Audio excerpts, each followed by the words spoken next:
Hope you all are fine. आज जो मैं टॉपिक पेश करने के लिए जा रहा हूँ वो मार्शल आर्ट की तारीख़ का मॉडर्न मार्शल आर्ट कराटे से मुंसलिक है। जब हम बात करते हैं मार्शल आर्ट की और उसकी तारीख़ की, तो उस मार्शल आर्ट और उसकी तारीख़ के अंदर जो हक़ाइक़ हैं उसे उसके सांचे को देखना बहुत ज़रूरी है। और जब हम उसके सांचे को देखने की कोशिश करते हैं तो अनफॉर्चुनेटली या तो गूगल सर्चिंग पे लोग डिपेंड किए होते हैं या इंसाइक्लोपीडिया और डिफरेंट पेजेस के ऊपर जो इंटरनेट के ऊपर अवेलेबल होने की वजह से यूज़ में रहते हैं और लोग उस पर बिलीव करते हैं। लेकिन तारीख़, हक़ाइक़, रिसर्च ये तहकीक की बुनियाद पर किया जाने वाला एक अहम काम है जिसे खोजना इतना आसान काम नहीं होता।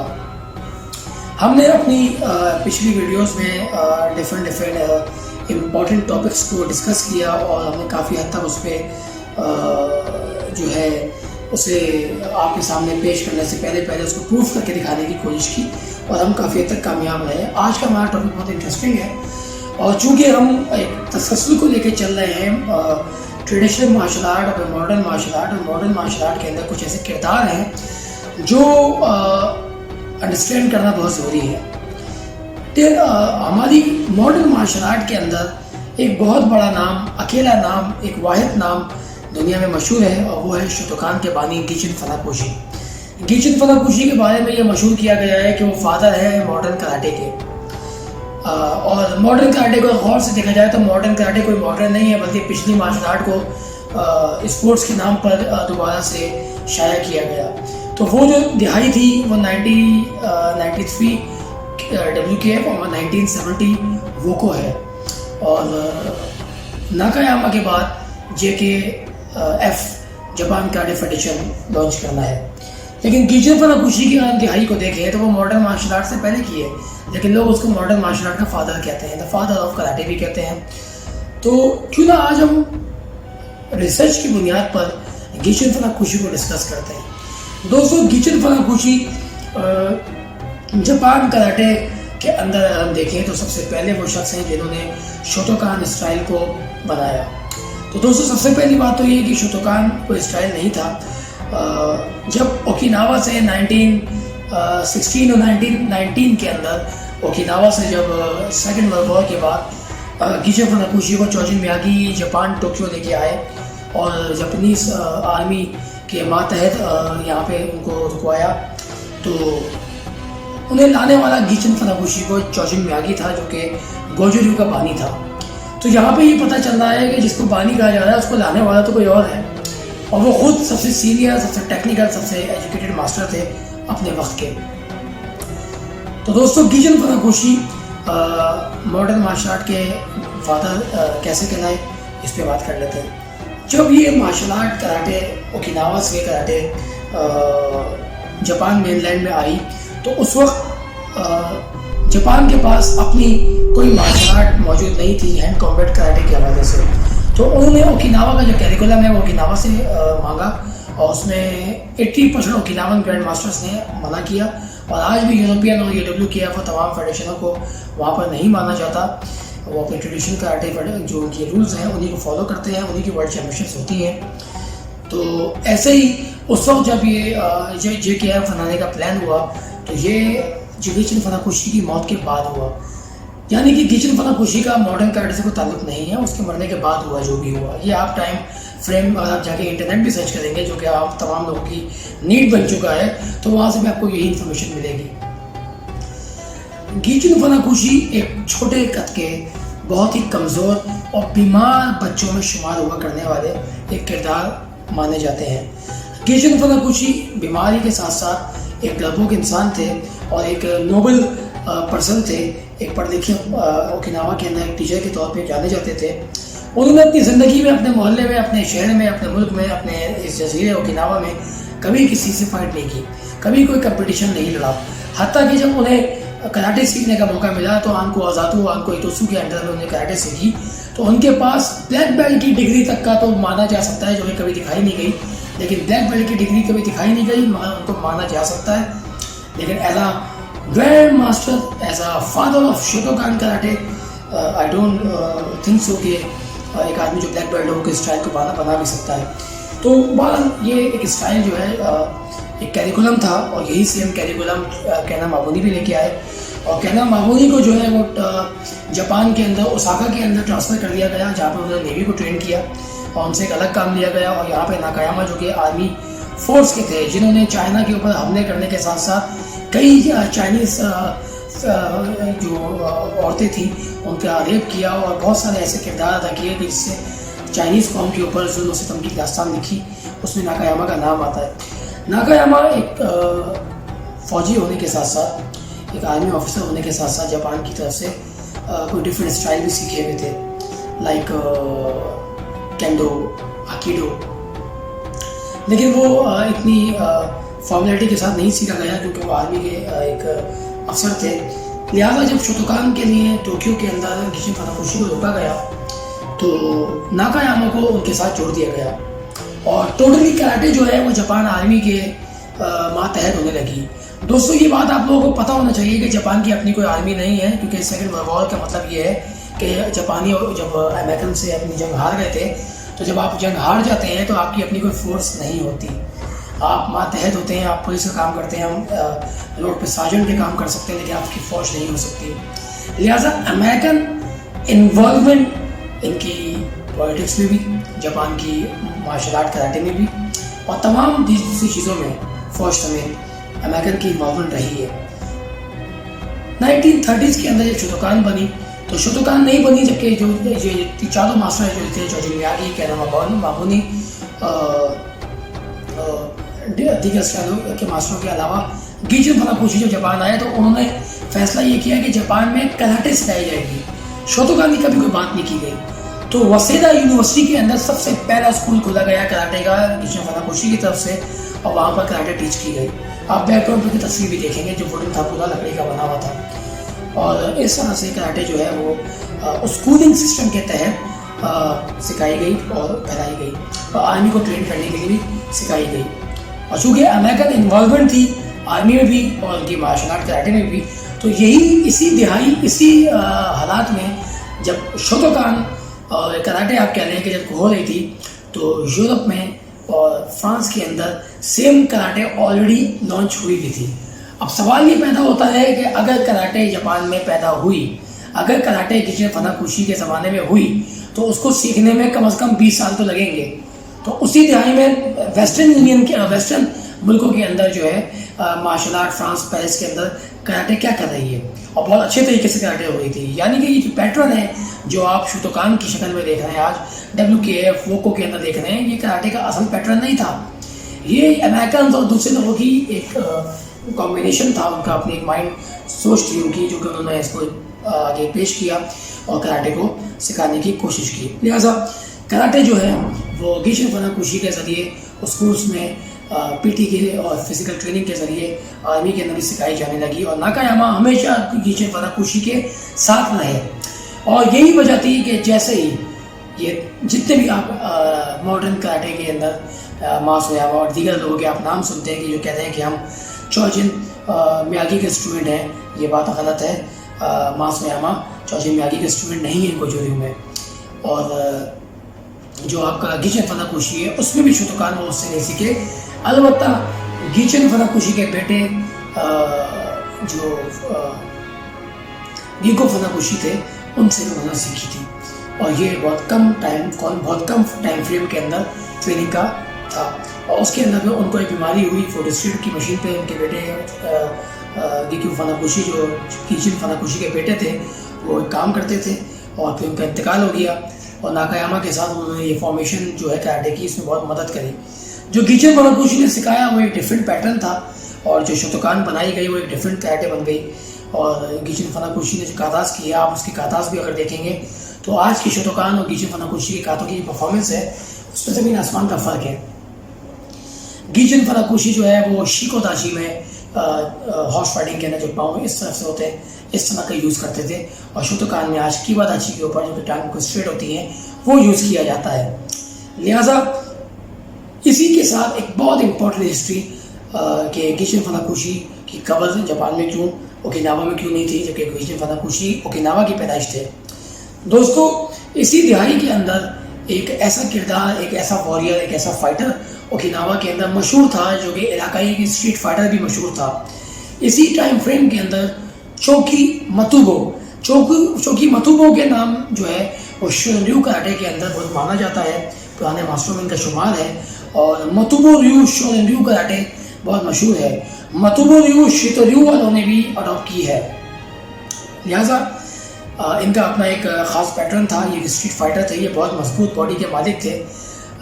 जर्मनी और फ्रांस से एक रेसलर आया था जो बहुत लंबा चौड़ा था, और तारीख में बताते हैं कि उसे जो है वो चैलेंज करने वाला कोई मौजूद नहीं था।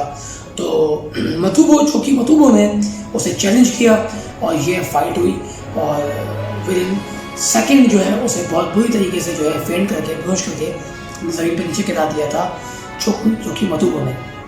ओकिनावा के नाम का बहुत नाम हुआ। सेम टाइम फ्रेम के अंदर गिचिन फुनाकोशी ने जापान के अंदर उस खबर को, जो चोकी मतुबो की खबर थी, वो अपने नाम से शाया करवा दी। आज तक इस बात का एहसास शायद शतकान सीखने वालों को कभी नहीं हो सका कि इससे पहले ये बात नहीं गई। मैं अपने बैकग्राउंड पे वो जो न्यूज़पेपर है वो मैं शो कर रहा हूँ, आप देखिएगा। और उसमें उन्होंने अपने आप को जो है वो गॉडली हैंड दिखाते हुए जो है कि खुदाई हाथ, जो कि हाथ टच करे और एक बंदा गिर जाए और मर जाए, इस तरह शो करके उन्होंने अपनी आप बड़ी अच्छी पोस्ट न्यूज़पेपर में जापान के शाया कर दी। जो कि खबर मिली वो चोकी मतुबो को, और चोकी मतुबो जानता था कि ये एक बीमार कमज़ोर शख्स एक बहुत बड़ा दावा कर बैठा है, जो कि बेसिकली इनकी करामत थी, और उसने अपने नाम से उसको जापान में शो किया। ऐसा क्यों किया आप समझ सकते हैं, लेकिन मैं इसमें कोई रिमार्क्स नहीं दूंगा, लिहाजा सबूत मेरे पीछे चलते रहेंगे। चोकी मतुबो को जब ये पता चला तो चोकी मतुबो ने गिचिन फुनाकोशी को चैलेंज किया, और चैलेंज करके कहा कि तुम मुझसे फाइट करोगे, क्योंकि तुमने इतना ज़बरदस्त जब काम किया है तो यकीनन तुम मुझे भी हरा सकते हो, लिहाजा मैं तुम्हारा ओकिनावा में इंतज़ार करूँगा, और मैं जापान भी आऊँगा और तुमसे मुकाबला करूँगा, और तुम यकीनन मुझे हराओगे। ये सुनकर गिचिन फुनाकोशी जब चोकी मतुबो जापान का विज़िट करने के लिए गए तो गिचिन फुनाकोशी जापान में मौजूद नहीं थे, गायब हो गए। कहाँ थे किसी को नहीं पता, लिहाजा उन्हें वापस जाना पड़ा। और ओकिनावा में उन्होंने कहा कि जब भी तुम आओगे मैं तुम्हारी टांगें तोड़ दूंगा, मैं तुमसे इस बात का ज़रूर बदला लूँगा कि तुमने मेरे फेम को, मेरी मेहनत को अपने नाम से एक मुल्क में क्यों शाया किया। ये सुनकर गिचिन फुनाकोशी ने ये ऐद किया कि वो दोबारा कभी भी ओकिनावा वापस नहीं जाएंगे।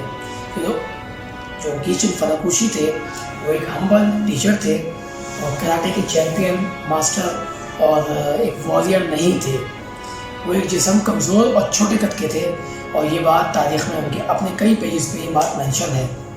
लिहाजा गिचिन फुनाकोशी की कब्र, अपनी मौत उनकी जापान में हुई और उनकी कब्र वहीं रही, और उनकी जो कब्र है वो जापान में इसीलिए रखी गई क्योंकि जब ओकिनावा वापस नहीं जा सकते थे। चूँकि सेकेंड वर्ल्ड वॉर के बाद जापानियों ने जो ओकिनावा पर कब्जा किया तो ओकिनावन्स जापानीज से नफरत करने लगे, और उन जापानीज़ों की मदद करने के लिए, उनको फैसिलिटेट करने के लिए जो मास्टर गए, ओकिनावा ने उनसे अपने आप को हमेशा लातालुकी का ऐलान कर दिया, जिसमें सबसे पहला नाम गिचिन फुनाकोशी का ही है। कैनो माबुनी एक बहुत ही अच्छे इंसान, उनके साथ साथ पढ़े लिखे और फोर्स को सिखाने वाले। ओकिनावा में उनकी बहुत खिदमत थी, उन्होंने कराटे को सिखाया और बेहतर तरीके से सिखाया, और हमेशा ओकिनावन वे को जापान में प्रमोट किया। गिचिन फुनाकोशी ने इसको कराटे के नाम से प्रमोट किया, ना कि ओकिनावन कराटे, जिसकी वजह से ओकिनावन ने हमेशा उनको अपने से अलग इसीलिए समझा क्योंकि जब वो ओकिनावन कराटे सीख कर उसको ओकिनावन कराटे कहना नहीं चाहते, तो ओकिनावन ने भी उनको गिचिन फुनाकोशी को अपने ओकिनावा का बाशिंदा कहना पसंद नहीं किया था। लिहाजा जो कराटे वो जापान के अंदर कराई गई वो ओरिजिनल कराटे नहीं थी, वो एक western martial art plus Japanese philosophical ethics के ऊपर एक बेस कराटे बनी, और वो JKF के अंदर बहुत तेज़ी से सर्कुलेट हुई। और JKF जब बनी तो वो भी ओकिनावा से कैरिकुलम मंगाया गया, उसके बाद वो कैरिकुलम लेके उन्होंने उस कैरिकुलम को तब्दील करने की कोशिश की, और जो ओकिनावा का जो वे था, जो असल कराटे का वे था, जब उसको तब्दील किया तो तमाम ओकिनावा ने JKF से लातालुकी का ऐलान करके हमेशा अपने आप को अलग कर लिया हमेशा के लिए। और आज भी JKF के अंदर जापानीज एंड अमेरिकन्स हमेशा इसमें एग्जिस्ट करते रहे हैं। याद रखिएगा जापान की हर फेडरेशन में अमेरिकन और दूसरे अर्जेंटीना और इस तरह के मुल्क जो है वो हमेशा आपको मौजूद मिलेंगे, और जापान इस चीज़ से अपने आप को फैसिलिटेट करता गया। यूरो और डॉलर के यूज़ से उन्हें अपने आप को प्रमोट करने में आसानी हुई। और इसी के बरक्स ओकिनावा, जिनके पास ना यूरो था ना डॉलर था, वो अपने उसी करेंसी को यन, जो जापानीज यन थी, जो उस वक्त बहुत गिरी हुई हालत में थी, उसी पे अपने आप को चलाते रहे और अपनी असल कराटे को जिंदा रखे रहे। आज ओकिनावा के अंदर असली कराटे होती है और जापान के कई ग्रैंड मास्टर्स, बड़े बड़े नाम और क्योकुशिन के बड़े बड़े नाम ओकिनावा जाके ट्रैवल करते हैं और अपनी कराटे को बेहतर करने की कोशिश करते हैं। ये है एक शॉर्ट हिस्ट्री गिचिन फुनाकोशी मोटोगो रियो शोटोकान कराटे के हवाले से। दोस्तों, शोटोकान कराटे के अंदर जब ये तमाम चीज़ें बनती रहीं तो उस वक्त इसी के साथ साथ दूसरे मास्टरों को मौका दिया गया ताकि एक बड़ा मास्टरों का एक बड़ा ग्रुप बन जाए जो एक साथ मिलकर काम करे। और ओकिनावा जो कि फैसिलिटेट नहीं करते थे तो उनकी ज़रूरत भी ना रहे, लिहाजा कराटे के लिए मास्टर की हमेशा ज़रूरत रही है। तो यहाँ से गिचिन फुनाकोशी को जापान से कैंडो फेडरेशन ने 5th डान की डिग्री अलॉट की और उस 5th डान के जरिए उनको ग्रैंड मास्टर और मास्टर का तसव्वुर कराने में मदद मिली। गिचिन फुनाकोशी के पास न 1st डान थी, न 2nd डान थी, न 3rd डान थी, न 5th डान थी, न 10th डान थी। आज भी वो grand master, father of karate, father of modern karate कहलाते हैं और वो एक जस्ट ब्लैक बेल्ट थे। किसी के पास दुनिया में इनका सबूत नहीं है, लेकिन वो एक टीचर थे और जो उन्होंने ओकिनावा में सीखा उसे सिखाया। लेकिन आज शोटोकान उनकी सिखाई हुई कराटे से बिल्कुल बरअक्स मुख्तलिफ है और इस बात को हम रोज़ाना हर साल वोको और WKF स्पोर्ट्स कराटे के अंदर ये देखते रहते हैं कि हर साल एक नई जिद्दत आ रही है, नए काताज बनाए जा रहे हैं और नए काताज नए लोगों के बनाए हुए काताज हैं जो कि कंपलसरी किए जा रहे हैं। और इसी तरह आने वाली नस्ल उस कराटे को सीखेगी जो आज की नई फॉर्मेशन है। इसी तरह पहले भी हुआ कि जो नई फॉर्मेशन थी उसमें लोगों को लगाया गया और वर्ल्ड ऑर्डर बना के उसको सिखाया गया और लोगों को मानना पड़ा और पिछली चीज़ पीछे रह के ख़त्म हो गई। ट्रेडिशनल कराटे असल कराटे है, ट्रेडिशनल कराटे ही असल कैरिकुलम है जो आपको बताता है कि हकीकी कराटे का तसव्वुर क्या है और हकीकी कराटे किसे कहते हैं। मॉडर्न कराटे हमेशा ट्रेडिशनल कराटे को पकड़ के ही अपने आप को शो करती है। लिहाजा अगर हम कराटे की बात करेंगे तो ट्रेडिशनल कराटे होगी, स्पोर्ट्स कराटे की बात करेंगे तो स्मार्ट कराटे। याद रखिएगा, अभी हाल ही में एक बहुत ही बुरा मेरा एक्सपीरियंस हुआ। एक स्ट्रीट फाइट, एक एक्सीडेंट थी मेरे ऊपर। कुछ लोगों ने फैमिली के साथ था मैं और मुझ पर जो है वो हमला कर दिया, जिसमें मेरी आँख आप देखें कि ये इंजर्ड हो गई है और इसमें सही मुझे दिखाई नहीं दे रहा है फिलहाल। ये जो तमाम कराटे जापान की है, ये जो तमाम कराटे यूरोप की है, ये स्पोर्ट्स कराटे है। इसका real self defence, real fight और रियल कॉम्बैट से कोई ताल्लुक नहीं है। इसके काताज बहुत इंपॉर्टेंट है, लेकिन वो इसीलिए क्योंकि ये तमाम काताज ओकिनावा के काताज हैं और जब हम ओकिनावा के कातों को देखते हैं तो वो बहुत काफ़ी हद तक आपस में मिले हुए हैं। लिहाजा आप तमाम लोगों को ये बात समझ जाना चाहिए कि गिचिन फुनाकोशी का एक किरदार था और इस किरदार ही के साथ जब उन्होंने शोटोकान को उनके मरने के बाद लॉन्च किया गया, नाकायामा ने बहुत तेज़ी से इस पर काम किया। तो चाहे वो कानाज़ावा हो, चाहे वो तमाम मास्टर्स हों, शोटोकान के बानी के शागिर्द हों, तमाम की अपनी अपनी फेडरेशन और सबकी शोटोकान का स्कूल्स अलग हो गए और कोई भी शोटोकान का मास्टर एक साथ नहीं मिला। JK कराटे जापान की ऑफिशियल बॉडी बनी और वो कराटे नाकायामा की बेसिकली शोटोकान है। JK कराटे गिचिन फुनाकोशी की शोटोकान कभी थी ही नहीं। गिचिन फुनाकोशी ने हमेशा कराटे सिखाई। तो दोस्तों, बहुत इम्पोर्टेंट इंफॉर्मेशन एक और भी है और वो ये कि गिचिन फुनाकोशी जब उन्हें चैलेंज मिला चोको मोटोबी की तरफ से, तो उन्होंने सबसे पहला काम ये किया कि उस न्यूज़ को दबाने की कोशिश की जापान के अंदर और सबसे पहले अपना नाम बदला। गिचिन फुनाकोशी इंसाइक्लोपीडिया, गूगल और तमाम दूसरे सोशल नेटवर्क के ऊपर अगर आप देखेंगे, सर्च करेंगे, बुक्स पढ़ेंगे तो गिचिन फुनाकोशी का नाम गिचिन फुनाकोशी है। असल नाम गिचिन फुनाकोशी का है तोमिनिकोशी। तोमिनिकोशी गिचिन फुनाकोशी का असल वो नाम है जो उनके माँ बाप ने ओकिनावा में रखा। गिचिन फुनाकोशी ने अपने आप को बचाने के लिए और इस खतरनाक चैलेंज से अपनी इज्जत को गंवाने से बेहतर समझा कि वो जापान में गुमनामी से बेहतर अपने नाम को बदल के वहाँ हैं और उन्होंने तोमिनिकोशी नाम चेंज करके अपने आप को गिचिन फुनाकोशी बनाया और जापान के अंदर अपनी ज़िंदगी को गुजारा। तोमिनिकोशी एक ऐसा नाम है कि जिसे मुझे आगे पेश करने की ज़रूरत नहीं है, इसके ऊपर कोई नई आपको सबूत देने की ज़रूरत नहीं है। दुनिया का हर शख्स जानता है और तमाम नेटवर्क के ऊपर आपको चीज़ें मिल जाएंगी। शायद हो सकता है कि तोमिन कोशी इनका नाम असल नाम है और गिशिन फनाकोशी इनका असल नाम नहीं है। ये उन्होंने अपने आप को छुपाने के लिए जापान में ये नाम बहुत रखा था ताकि उनका जो नाम है वो पहचानने में ना आए। तोमिन कोशी इनका असल नाम है। ये बात आप हमेशा याद रखिएगा और ये ज़रूर सोचिएगा कि एक इंसान अपने हकीकी नाम को क्यों बदलता है, एक शख्स अपने नाम को दूसरे मुल्क में जाके क्यों बदलने की कोशिश करता है। ये एक ऐसी बात है कि आपको बहुत सारी बातों को सोचने में मजबूर करेगी। हम नेक्स्ट वीडियो में इंशाल्लाह गिचिन फनाकोशी से मुंसलिक जो मास्टर्स हैं उनकी एक ऐसी तारीख पेश करेंगे कि आपके होश उड़ जाएंगे, जिसमें क्योकुशन वादोदियो का नंबर आता है। इंशाल्लाह अगली रिसर्च प्रोडक्ट आपके सामने इन 2 चैनलों पे आएगी। Stay connect with us. मैं उम्मीद करता हूँ कि ये मेरी छोटी सी काबिल, छोटी सी मेहनत आपको एक अच्छी इन्फॉर्मेशन देगी। इंशाल्लाह एक नई इन्फॉर्मेशन के साथ आपके साथ फिर हाजिर होऊंगा और आपको एक नई इन्फॉर्मेशन ज़रूर दूंगा। Thank you so much. अपना बहुत ख्याल रखिएगा।